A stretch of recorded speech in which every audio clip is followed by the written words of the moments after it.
الشيطان الرجيم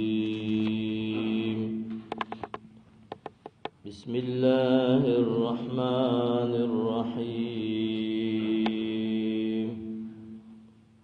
يا أيها الناس اعبدوا ربكم الذي خلقكم والذين من قبلكم لعلكم تتقون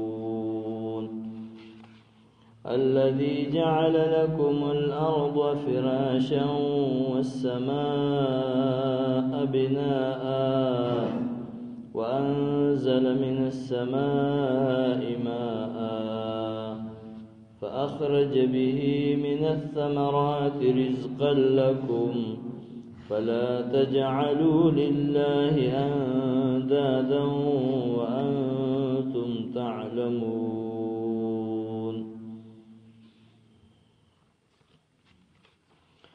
سورة البقرة آيات كريمة 21 نمبر أول كان يا أيها الناس اعبدوا ربكم الذي خلقكم. د مخکې آیاتونو سره ربط او تړون داسې دی. دینه مخکې الله تعالی د دریو ډلو ذکر فرمای. یوه د مؤمنانو ډله اول کې، بیا د کافرانو، او بیا دریم نمبر کې د منافقینو. اوس الله تعالی د دریوانو ته خطاب فرمای. مسلمانانو ته الله فرمای په خپل ایمان باندې کلک شي، استقامت اختیار کې. کافرانو ته وی بس خپل کفر پرېږدي، د یو الله عبادت او بندگی شروع کی. او منافقینو ته خطاب کوي چې منافقانو بس تاسو به کومه پورې دغه دوکي کوي، کله به یو خوا اوړي کله بل خوا. توبه باسه، اخلاص سره ایمان راوړي، د زړه د جبه وینا یو کې. یا ایها الناس، یا ایها الناس دا یو داسې خطاب دی چې په دې کې د نبی کریم صلی الله علیه وسلم د نبوت او د ختم نبوت عقیده ښکاره کیږي چې رسول الله مبارک اخیرنی نبی دی. رسول الله مبارک اخیرنی پیغمبر دی.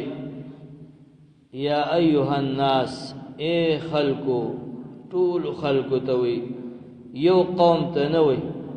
د نبی علیہ السلام دعوت یو قوم پس خاص نه دی لکه د مخکې پیغمبرانو په شان، بلکې ټول انسانانو ته، ټول انسانانو کاغه د دنیا په هر ګوټ کې دی او په هر زمانه کې دی، او اوس موجود دی او ګرست راشي. دا یو عمومي خطاب دی. نو دعوت د نبی علیہ السلام دا عام دی، یو قوم پس خاص نه دی. یا ایها الناس دا خطاب قرآن شریف کی 38 پیری ذکر شوی دی، 38 کرته راغلی، او دا مضبوط دلیل دی په دې باندې چې نبی اخر الزمان اخیرنی نبی دی. یا ایها الناس، اے خلقو، اعبدوا عبادت وکي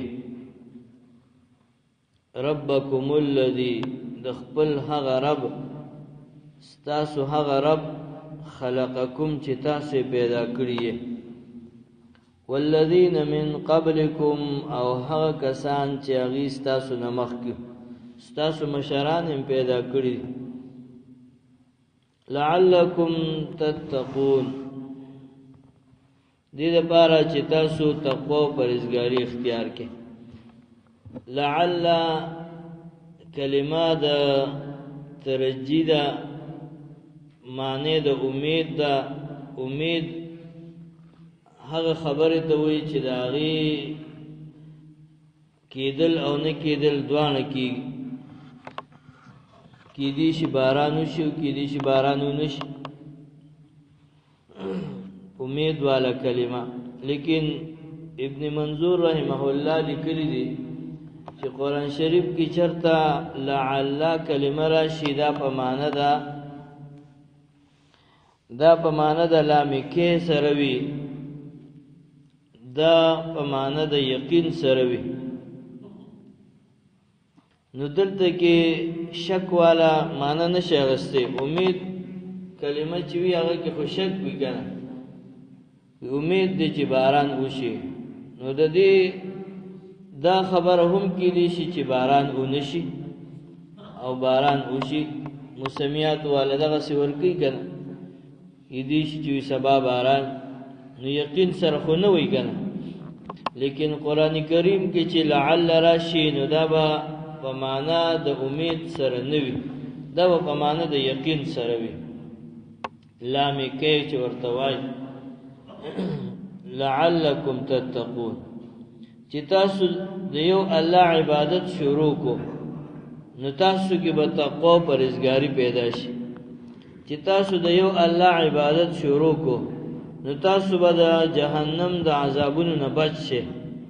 تتقون په معنی د بچ کېدلو سره تاسو به د عذابونو نه بچ شئ، د هر قسم عذابونو، کاغه قبر کې وي او کاغه دغه کې آخرت کې وي جهنم عذابونه وي او کاغه دنیا کې عذابونه دي. په دریوانه مقاماتو کې به تاسو د عذاب نه بچ شئ یقیني طور سره که د یو الله عبادت او بندګي شروع کړل. امام رازی رحمه الله دا آیات کریمه استدلال ګرځول دي د الله په توحید باندې چې الله یو دی، او د الله په وجود باندې چې الله شته دی. ابن کثیر رحمه الله هم فرمایلی دي چې دا آیات کریمه پدې کې د الله توحید او د الله الوهیت بیانېږي چې اے خلکو الله غزاد دې چې تاسو د نشته کړل، او دې سره سره الله تعالی نور نعمتونه ذکر کوي، انعامات انفسی او انعامات آفاقی. د انسان په وجود کې د نسوم ډېر نعمتونه پراته دي، که سوچ او فکر ځان سره وکړو نو بشمیر نعمتونه دي. الله فرمایي رستو براشي و ان تعدوا نعمت الله لا تحصوها، دیر لسمه سپاره کې که تاسو د الله نعمتونه شمیرل شروع کې نو به نشمیرل شي. نو الله تعالی ډیر نعمتونه دي په انعاماتو کې. انعامات د انسان د خپل وجود هم دي. نو خلقکم کې د انسان د خپل وجود طرف ته اشاره ده چې ته دې ځان سره سوچ وکړه څومره ډیر نعمتونه دي. سترګې د الله نعمتونه دي، غوږونه د الله نعمتونه دي، دا خوراک سکاک چې ته کې او دا ښکته کېږي په دې خوله ورواچې هغه په دې مرۍ کې داسې یو څیز دی چې هغې خوراک له دیکه ورکوي ښکته ځي. نو دا د الله انعامات دي که بیا لاړ شي هلته کې په وجود کې دننه یو مشینري ده چې دا خوراک میده کوي، په هغې کې یو بله تیزاب دی پکې، هغه تیزاب په دغه خوراک ورواچولی شي، هغه د دغه خوراک نه وینه جوړیږي، دغه وینې نه غوښه جوړیږي. نو ګوره دا د الله نعمتونه دي. لاسونه خپې په دې کې دا رګونه خواره شوي دي، په دې کې دا وینه یو ځای نه بل ځای ته ځي راځي. یو رګ چې بند شي انسان ته څومره تکلیف جوړ شي. او دا بېشمېره رګونه په دې وجود کې خواره شوي دي. سترګو له خپل رګونه تللي دي، غوږونو له خپل تللي دي، دماغو له خپل، د لاسو خپو کې خواره شوي دي، د ګوتو دپاره جدا جدا. نو انعامات د الله تعالی ډېر زیات دي. دې ته وایي انعامات انفسی، انفس نفس د انسان په وجود کې دن. او دغسې ستاسو مور پلار هغه هم ستاسو دپاره انعامات دي، ستاسو د وجود دپاره سبب ستاسو مور پلارو. والذین من قبلکم کې هغې ته اشاره شو. او بیا آفاقی نعمتونه په دې ګیر چاپېره ماحول کې الذي جعل لكم الارض، الله غزاد دی چې پیدا کړی د ستاسو دپاره ځمک ګرځولې د ستاسو د پاره ځمکه فراشن فرش. دا ځمکه الله تعالی داسې پیدا کړې ده چې انسان پې ګرځي نو خخیږي پکې نه، او دومره کلک هم نه ده چې دی راکني څه پکې کړي نو نه کنیستی کېږي، نه نه داسې هم نه ده، نو نرمه ورته هم ده. دا یو فرش دی چې الله غوړولی دی. والسماء بناء، او اسمان الله تعالی چت جوړ کړی دی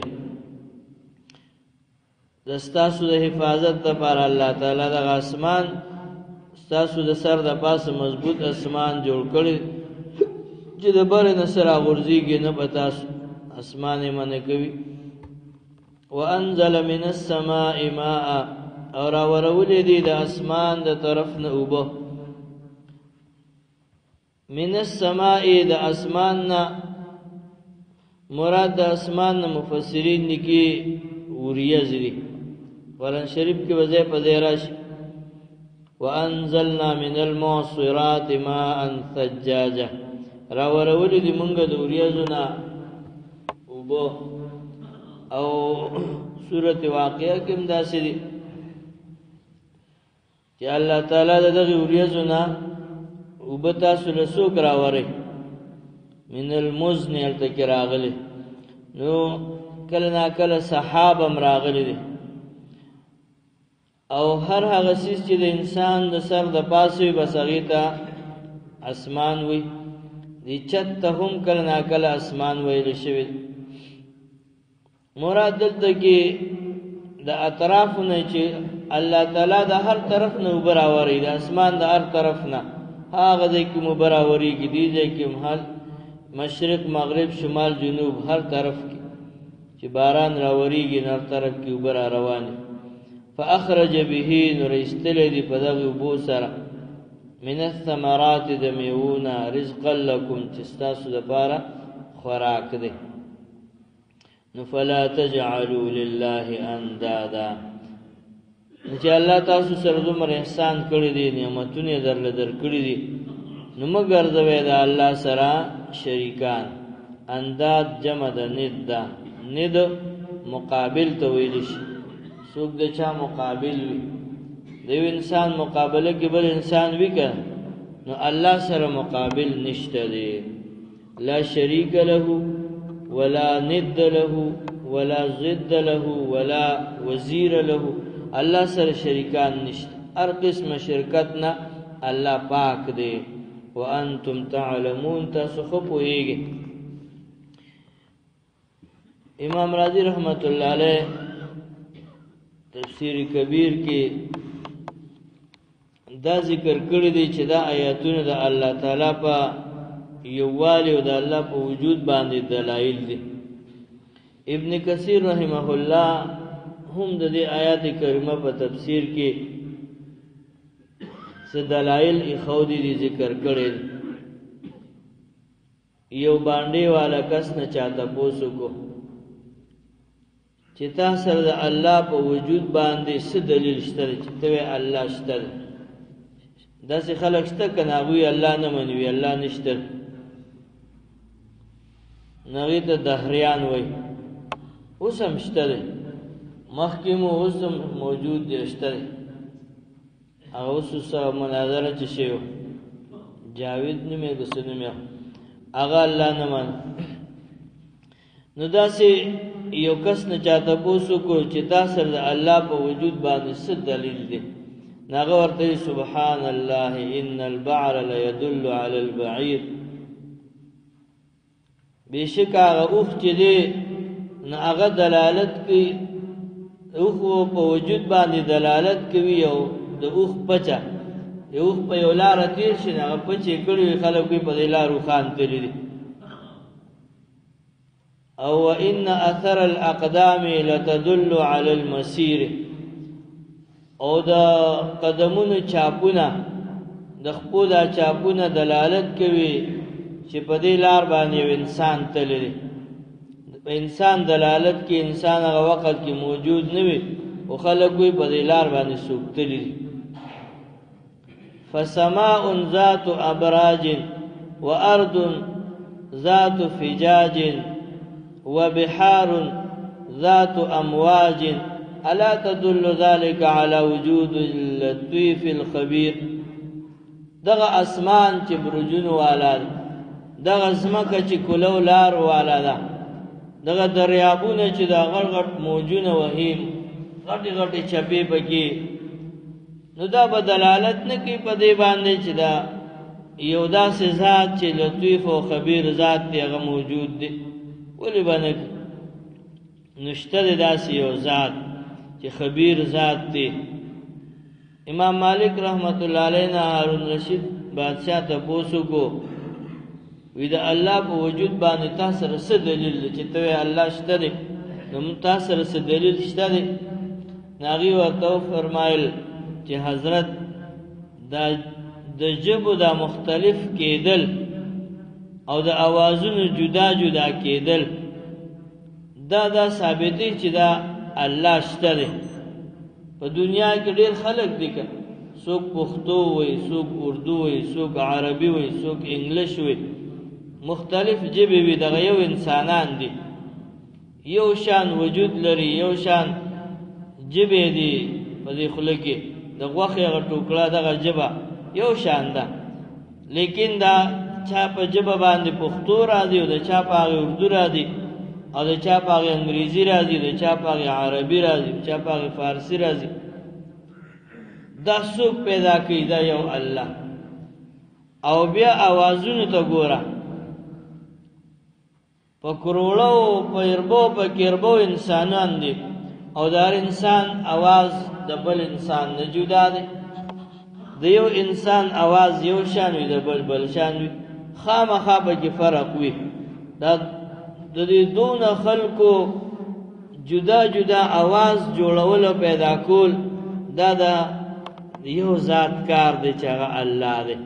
دا الله نه ما سوا داسې بل څوک نشي کول.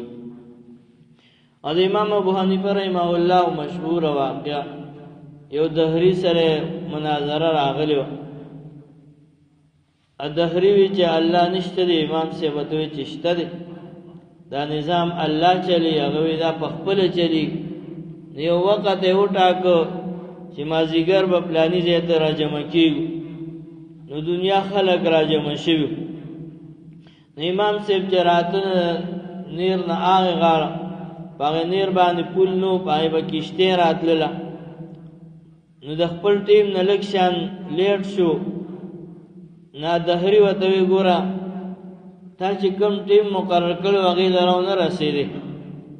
وی یاره داسې چلو، زه د دریاب غاړې له رالم، ډېر ایسار شومه او کشتۍ نه وه، ولاړم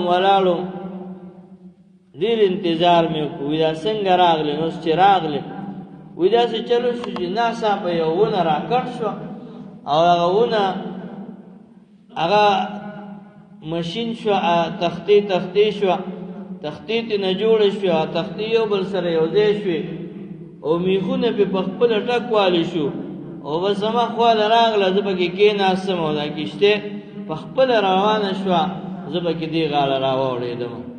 دهري وی دا خو ته لیونې خلکو ته وی تاسو ماله لیونې راوستلې ده، ته خو دماغ کار نه کوي. امام صاحب ورته ولې لیونې ما؟ وی کشتۍ په خپله څنګه جوړه شوه او چې چلوونکي پکې نه وي نو دا څنګه په خپله دې غاړه راواوړېدله؟ وی دا مني چې کشتۍ په خپله نه جوړېږي او نه هغه د چلوونکي نه بغیر هغه نه چلېږي. وی بلکل دا منه، یو وړه غونده کشتۍ ده او دا دې په خپله نه چلېږي او دا دومره لوی نظام دی، ځمکې دي، اسمانونه دي، په دې کې مخلوقات دي، دا به څنګه په خپله وچلېږي؟ دا دومره لوی نظام به په خپله څنګه وچلېږي؟ دهري سره جواب ختم شو، هېڅ یې ورته ونه وي، جواب یې ونه کړ. او په دغه وخت کې ډېر دهریان هغوی د خپل دهریت نه توبه ویستله، هغوی مسلمانان شو. نو امام شافعي رحمت الله علیه نه چا تپوس کړو چې تاسو د الله په وجود باندې څه دلیل لرئ؟ عقلي دلیل. نقلي دلیل خو قرآن او حدیث دی، خو عقلي دلیل در سره شته دی. ناغي وتوی رزد تود دې پانی ته سوچ وکما نو د دین ما ته معلومیږي چې د الله ذات شته دی یو ذات موجود دی د تود دغه پانی چې چیلې اخري نو دا غي نه پچ جوړ شي او د تود دغه پانی دا چې د ریخم چینجی اخري قیمتي ریخم ته نه جوړ شي او ته تود دغه پانی دا چې د شاتو مچې اخري دا غي نه شات جوړ شي حال دا دی که دغه پانی راواخلي نو دا هغه خوان او رنگ یو دی سزایقه کې بدلواله نشته دی وېسکا اندقه یو او چې چیلې اخري انور ساروی اخري نه داغه نه بل څه جوړ شي او کله شاتو مچې اخري نه بل څه تی جوړ شي شهادت تی جوړ شي خواږه مزیدار او کو ریخم والا چینجی اخري نه ریخم تی جوړ شي اوس دغه پانی نه مختلف چیزونه چې پیدا کیږي نو دا صرف او صرف یو ذات پیدا کول شي چې هغه الله دی دا الله نه ما سوا بل څوک داسې نشي کول امام احمد ابن حنبل رحمت الله علیه نم چاته پوس چې دا الله په وجود باندې تاسو سره څه دلیل شته دی عقلی ناغي وی او پیر داسې چلو یو مضبوطه قلاوه او بند و د هر طرف نه بند و داسې بند و چې نری چوند قدر پکې نشته دی جالم پکې نشته دی بیخي بند قلاوه او هغه قلانه گیر چاپیرا د سپینو زرو یو پرده مضبوطه تاوله او سروازی تیر شوی ناسا پا داغین یو جواندی سی ضرورتو چی سترگی ام لرلی غگون ام لرل خپی ام وی او دیر کلی خوبصورت او خستا خبر کولی وینای کولا او گرزیده